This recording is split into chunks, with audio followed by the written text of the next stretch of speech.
Hello my dear friends, welcome to our beautiful से channel Vigyan.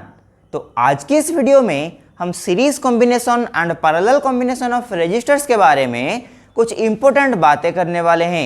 तो इसका पिछले वीडियो में हमने सीरीज और पैरेलल कॉम्बिनेशन इन दोनों के लिए इक्विवेलेंट रेजिस्टेंस कैसे निकलता है उसे हमने बहुत ही अच्छे से डिराइव किया हुआ है। तो अगर आपको वो वाला वीडियो चाहिए तो लिंक आपको डिस्क्रिप्शन पे मिल जाएगा।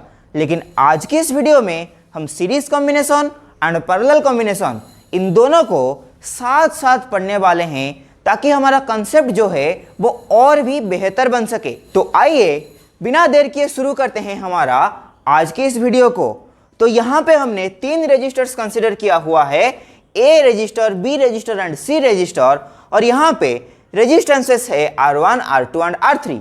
सिमिलरली यहाँ पे भी ए, बी और सी को हमने कंसिडर किया हुआ है जिनका रेजिस्टेंसेस है R1, R2 एंड R3। और यहाँ पे हमने दोनों ही कॉम्बिनेशन में एक्सेल को लगाया हुआ है जो कि अपने दोनों पॉइंट की आक्रस क्या कर रहा है, भी पोटेंशियल को जनरेट कर रहा है। तो यहाँ पे अक्वर्ड नहीं होने का, क्यों? क्योंकि रजिस्टर जो होता है जनरली उसे हम ऐसे रिप्रेजेंट करते हैं, ठीक।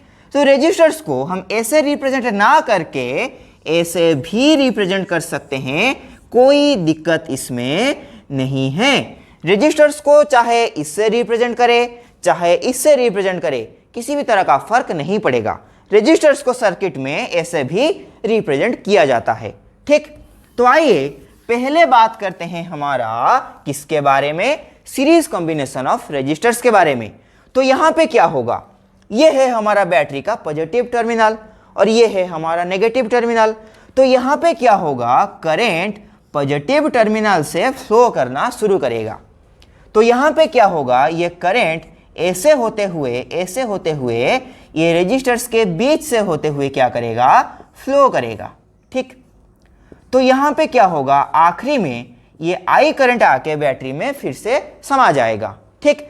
तो यहाँ पे हमको ये पता चल रहा है कि सीरीज कॉम्बिनेशन ऑफ रजिस्टर में हमारा हमेशा करंट जो है वो क्या होता है, सेम होता है। तो चलिए यहाँ पे आते हैं हमारा पैरेलल कॉम्बिनेशन में, ठीक। तो यहाँ पे भी करंट का फ्लो होगा, लेकिन उससे पहले चलिए यहाँ पे क्या करते हैं, पोटेंशियल डिफरेंस को स्टडी करते हैं।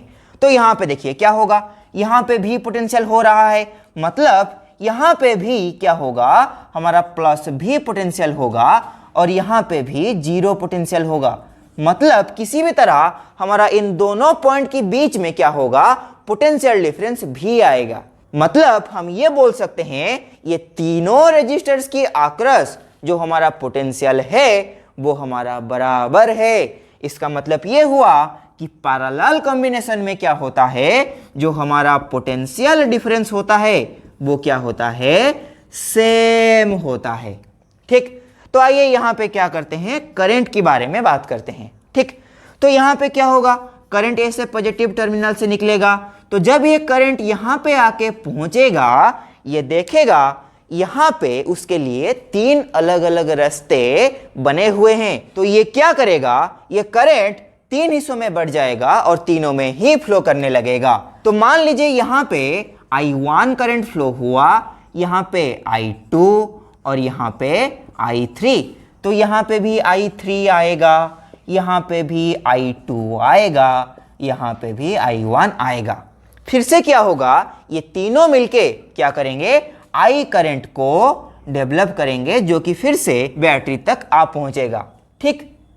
तो यहाँ पे क्या हो रहा है, हम ऐसे लिख सकते हैं कि हमारा करंट जो है, मतलब मेन करंट जो हमारा बैटरी से निकल रहा है उसका वैल्यू क्या होगा, तीनों करंट का सम के बराबर होगा। मतलब यहाँ पे net current I equal to हो जाएगा I1 plus I2 plus I3, ठीक। तो यहाँ पे आते हैं, यहाँ पे हमने पोटेंशियल को स्टडी नहीं किया हुआ है, तो आइए यहाँ पे पोटेंशियल को स्टडी करते हैं। तो यहाँ पे क्या होगा, तो यहाँ पे रेजिस्टेंसेस हमारा अलग अलग है, लेकिन यहाँ पे करंट सेम फ्लो कर रहा है। तो यहाँ पे ओम्स लॉ से हम पोटेंशियल को निकाल सकते हैं, ठीक। तो मान लीजिए यहाँ पे जो हुआ, इस रेजिस्टर्स के आक्रस क्या हुआ, कुछ V1 पोटेंशियल ड्रॉप हुआ। फिर यहाँ पे बी रजिस्टर्स के आसपास ये V2 पोटेंशियल ड्रॉप हुआ और यहाँ पे क्या हुआ, ये V3 पोटेंशियल ड्रॉप हुआ। ठीक, तो यहाँ पे हम ये बोल सकते हैं कि यही बैटरी के वजह से ये तीनों पोटेंशियल आ रहे हैं। मतलब हम ये लिख सकते हैं कि net voltage is equal to V1 plus V2 plus V3। ठीक, तो फिर आइए बात करते हैं हमारा इक्विवेलेंट रेजिस्टेंसेस पे। तो यहाँ पे जो हमारा इक्विवेलेंट रेजिस्टेंस होगा सीरीज कॉम्बिनेशन के लिए, उसका वैल्यू होगा मान लीजिए RS, और उसका फॉर्मूला आ जाएगा R1 plus R2 plus R3। तो अगर तीन रेजिस्टर्स हमारा सीरीज में कनेक्ट होंगे तो उनका जो इक्विवेलेंट रेजिस्टेंस होगा वो क्या होगा, इन तीनों का सम के बराबर होगा। ठीक, फिर यहां पे आते हैं इक्विवेलेंट रेजिस्टेंस को निकालते हैं। तो यहां पे निकालने का फॉर्मूला है 1/RP। RP मतलब इक्विवेलेंट रेजिस्टेंस इन पैरेलल। ठीक, तो यहां पे वैल्यू आ जाएगा 1/R1 plus 1/R2 plus 1/R3। ठीक, तो ये हो गया पैरेलल कॉम्बिनेशन में हमारा रेजिस्टेंसेस का फॉर्मूला। तो आई होप कि parallel combination and series combination of resistors में किसी भी तरह का डाउट अभी तक आपका नहीं बचा होगा। अगर किसी तरह का डाउट अभी भी आपके पास है तो आप जरूर कमेंट करके पूछ सकते हैं। तो अभी के लिए बस इतना ही, मिलते हैं हमारा नेक्स्ट वीडियो में।